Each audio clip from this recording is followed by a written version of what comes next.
Happy holidays from footballgameplan.com, where football makes sense. I'm Memory Hunt, the czar of the playbook, breaking down the Bears versus the Packers. You look at Chicago coming to this matchup offensively, you have to look at where the Packers are vulnerable. The Packers love to take chances. So I would look at getting guys like Devin Hester, getting guys like Roy Williams involved in the passing game early. Roy Williams is a guy that has sneaky athleticism. You can utilize him to control the middle of the field. You can also get the football to Devin Hester quickly. You see, you can throw the football to Bell out of the backfield as well. So I would get the football out of Caleb Haney's hands quickly and put the ball in those playmakers right away against the Green Bay Packers.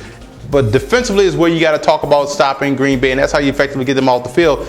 You got to like the matchup with their defense line versus the Packers' depleted offensive line. I think that's where the game has to be won. And Peppers and company, Donajay have to do a great job of keeping Rodgers bottled up. Do not let him escape out the back door. Do not let him escape out of the window. Otherwise, he can do a lot of damage to that defense in extending plays. Green Bay's offense, you might as well start preparing for it now. You have to get the balance going.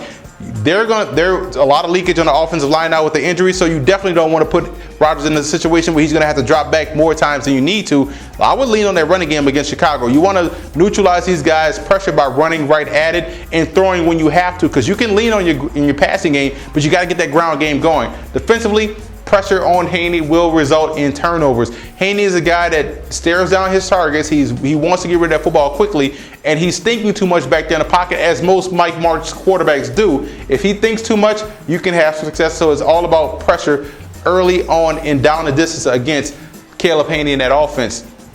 Now you look at where you can look at some X factors in this ball game. I'm sorry. X factors for the Chicago Bears has to be special teams. You have to flip the field position, make it easy for Caleb Haney, and win that aspect of the ball game. Packers X factor has to be the running backs. You got to get the ground game going. You got to get some type of balance going and take some of the pressure off that offensive line to block for Aaron Rodgers. Big game right here for both teams. Divisional matchup. I'm going with Green Bay in this battle. I think they bounce back after a tough loss to Kansas City. And Chicago right now is really struggling with the injuries, especially with Caleb Haney at quarterback not being able to hit passes downfield. For more NFL previews, visit footballgameplan.com/NFL or visit our YouTube channel at youtube.com/footballgameplan. Follow me on Twitter, guys, at FBallGamePlan, and listen to the Football Game Plan radio show, which airs Saturdays, 11 a.m. Eastern Time at blogtalkradio.com/footballgameplan.